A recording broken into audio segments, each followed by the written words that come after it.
გერმანიის ელჩის მიკერძოებული სტანდარტი შალვა პაპუაშვილი პიტერ ფიშერს ახსენებს, რომ რამდენიმე თვის წინ გერმანიაში ზურაბ ადეიშვილი იმყოფებოდა, ადამიანი, რომელიც არაერთ დანაშაულშია მხილებული. პარლამენტის თავმჯდომარემ ეს მას შემდეგ დაწერა, რაც გერმანელმა დიპლომატმა თქვა, რომ არ სურს ადამიანის უფლებების დამრღვევები მის ქვეყანაში ჩავიდნენ. ნინო არღულიანი თემის დეტალებით.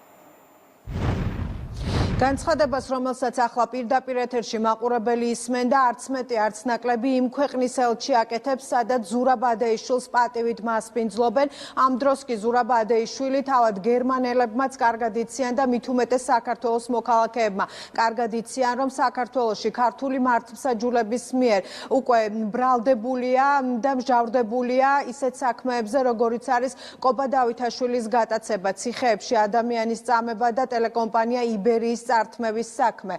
სწორედ ამ ფონზე მმართველი გუნდის წევრები პიტერ ფიშერს ორმაგ სტანდარტში ადანაშაულებენ და მასაც და ევროპელ ბიუროკრატებსაც თბილისიდან ეუბნებიან, რომ ვერც სანქციები და ვერც ვიზა ლიბერალიზაციის საკითხი, როგორც ვენდეტა საქართველოში გამოყენებული ვერ იქნება. მმართველი გუნდი საუბრობს იმის თაობაზეც, რომ აუცილებელია, რომ პოლიტიკური შანტაჟი ამ საკითხებით შეწყდეს. რაც შეეხება ნაციონალურ მოძრაობას, დღეს ნაციონალურ მოძრაობას რამდენიმე კითხვა დაგვჭირდა იმისთვის, რომ საკუთარი პარტიის ყოფილი მაღალჩინოსნები გაეხსენებიდან, მათ შემდეგ რაც ადეიშვილი გაიხსენეს, თქვეს, რომ ეს საკითხები უკვე დაძველდა და ამაზე საუბარი დღეს აღარ უნდათ.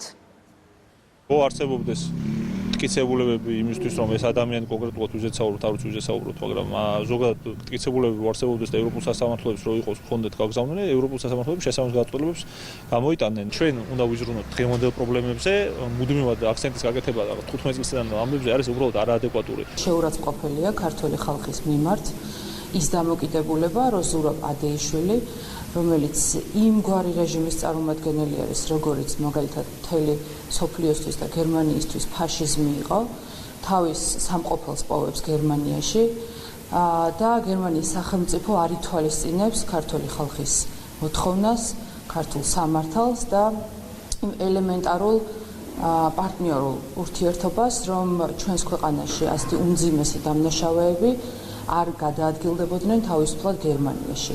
მე ვერ ვიტყოდი, რომ ეს არის ჩვეულებრივი ადამიანის უფლებების დამრღვევი ადამიანი, თუნდაც გეზერაშვილი, თუნდაც ადეიშვილი. ეს არიან ადამიანები, რომლებიც არიან თავიდან ბოლომდე სისხლში გასვლილები. საქართველოს ტერიტორიების ოკუპირება, 20%-ის ოკუპირება მნიშვნელოვან საგანგებოდ უნდა აღინიშნოს, რომ მნიშვნელოვანწილად არის დაკავშირებული ამ მოღალატეობრივ ეგრეთ წოდებულ შეცდომებთან, რომელიც იქნა ხელისუფლების მიერ დაშვებული და რომელშიც გეზერაშვილი, თავდაცვის მინისტრი და ადეიშვილი მონაწილეობდნენ. არა თუ ადამიანის უფლებები დაარღვიეს, არამედ ბიუჯეტი გაძარცვეს, ჯარს ფული წაართვეს. ორმაგი სტანდარტის მოცემულობაში რაღაც მწვერვალებს აღწევს ევროკავშირის ცალკეული ქვეყნების ქმედება, კერძოდ თუნდაც გერმანიის, მაშინ, როდესაც საზოგადოება ძალიან კარგად იცის სააკაშვილის სადისტური რეჟიმის შემქმნელები და არქიტექტორები, როგორ თავისუფლად დაიარებოდნენ ამ ქვეყნებში, იგივე ზურაბ ადეიშვილზე შეგვიძლია ჩვენ ძალიან მარტივად ვთქვათ, ახლა არ ვიცი, ეძებენ მიზეზს, სადაც მიზეზი არ არსებობს, ცდილობენ ბნელ ოთახში შავი კატის მოძებნას მაშინ, როდესაც ის იქ არ არის და ადგენენ და აწესებენ იმ სახის შეზღუდვებს, რომლის აზრი და არსი არის ერთადერთი. საქართველოზე მოხდეს ზეწოლა, საქართველო აიძულონ, რომ დაექვემდებაროს იმ რეჟიმს, რა რეჟიმითაც ჩვენ კარგად ვიცით, უკრაინა როგორც სავალალო დღეში ჩავარდა. პიტერ ფიშერი მმართველი გუნდის წევრებმა ორმაგ სტანდარტში პირველად არ ამხილეს, რადგან გერმანიის ელჩი უკვე დიდი ხანია დიპლომატიური სტანდარტებიდან გავიდა და ქართულ პოლიტიკაში ხშირად და უხეშად ერევა. მადლობა ნინო არღულიანს. პარლამენტის თავმჯდომარე